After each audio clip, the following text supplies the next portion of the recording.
Hi, I'm Brandon, and I've been involved in deaf ministry for over 15 years.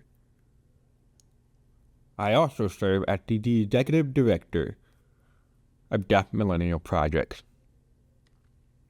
Over time, I have seen many churches wrestle with how to best serve the deaf community. In this video, we'll walk you through the different models of deaf ministry and help you to think about what might work best for you and your church.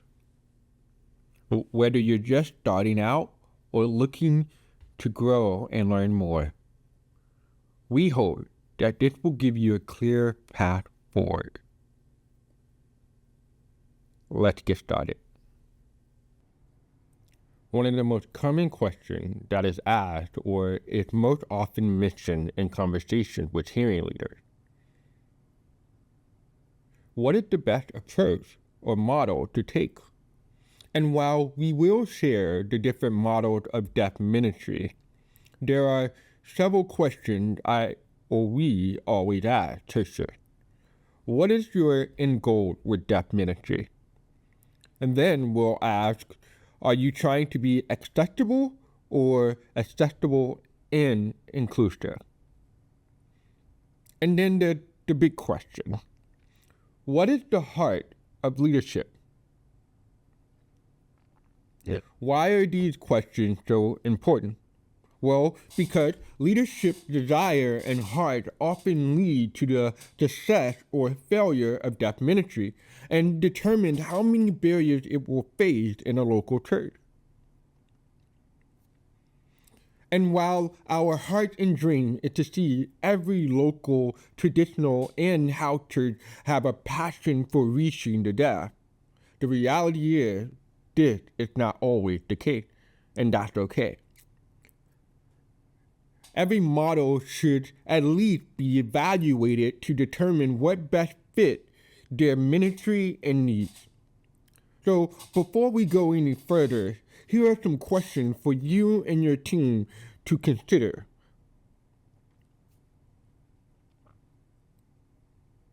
The first is, what is the end goal of the deaf ministry? The second would be, what resources do you have, such as interpreter network and deaf community members access? The third is, are you aiming to just be accessible or accessible and inclusive? And then the fourth is, the leadership heart desires to see this as well.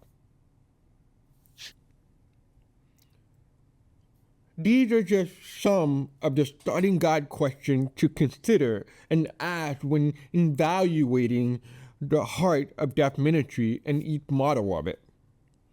One of the most important steps before starting is to invite deaf people into the process.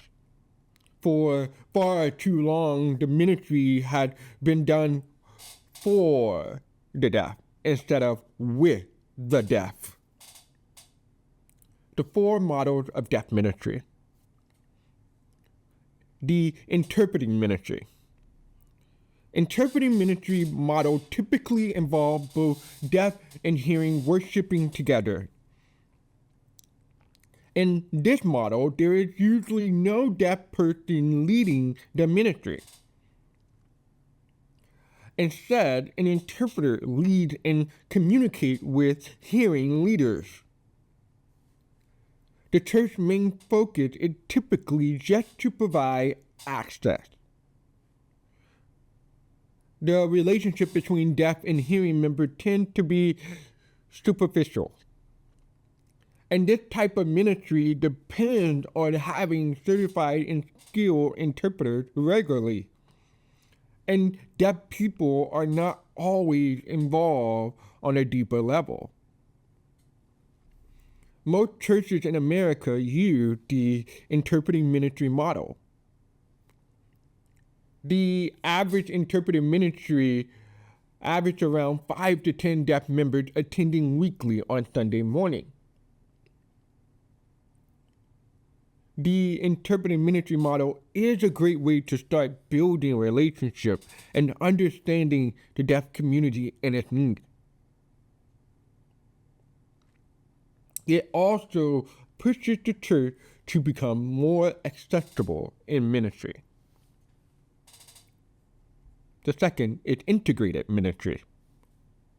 This model typically involves providing interpreting services, offering deaf Sunday school, and potentially even Wednesday night deaf Bible studies in American Sign Language.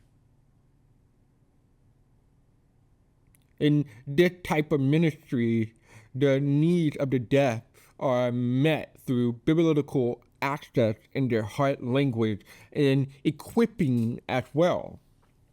This type of ministry allows deaf people to have their spiritual needs met. Ministries like this allow more deaf people to participate in Bible studies and Sunday school because they have a space to connect with others who share a common language, such as ASL.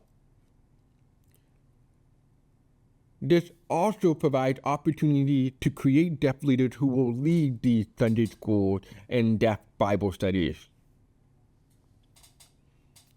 The third is separated ministry, deaf worship. This model involves deaf ministries having their own space, classes, community group, and worship experience within the hearing church. This typically allows the deaf to lead in all areas, but still depend on hearing support, such as financial and ministry support.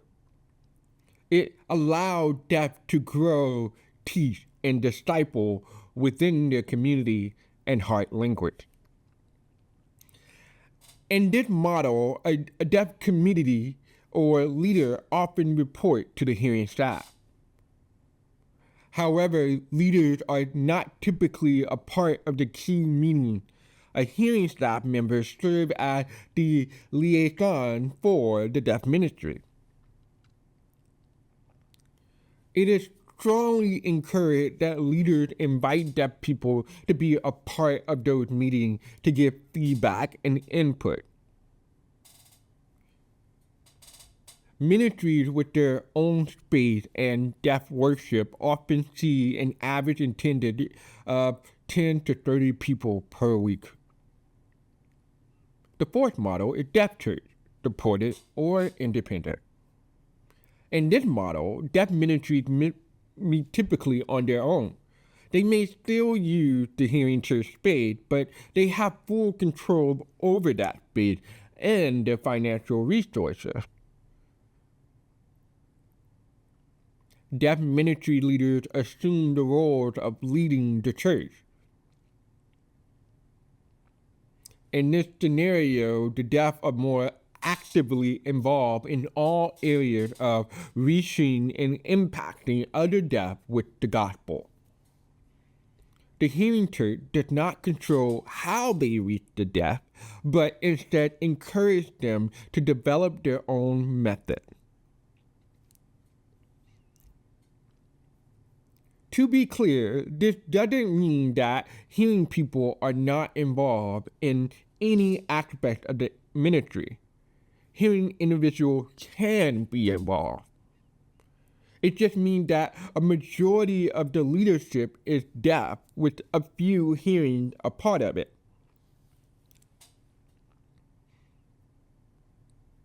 Reaching this stage of having a deaf church is one of the hardest levels to achieve, and this is because of the small numbers of deaf pastors in America. Typically, deaf churches struggle to find a deaf pastor. In this model, it is encouraged to progress from an interpretive ministry to a deaf church, so that deaf leaders can be empowered, equipped, and trained to lead this type of ministry. Whatever model of ministry is chosen, the heart of the church should not only be to invite a deaf person to church, but to create a place where they can begin their spiritual journey. They should also be equipped and empowered to consider if God is leading them to be a part of the ministry work. For far too long, the church has functioned as do for deaf instead of the model of do with deaf. So we'll conclude with this. It is encouraged to start with prayer. Learn the heart language of the deaf and build a relationship with the deaf community and invite them to the process.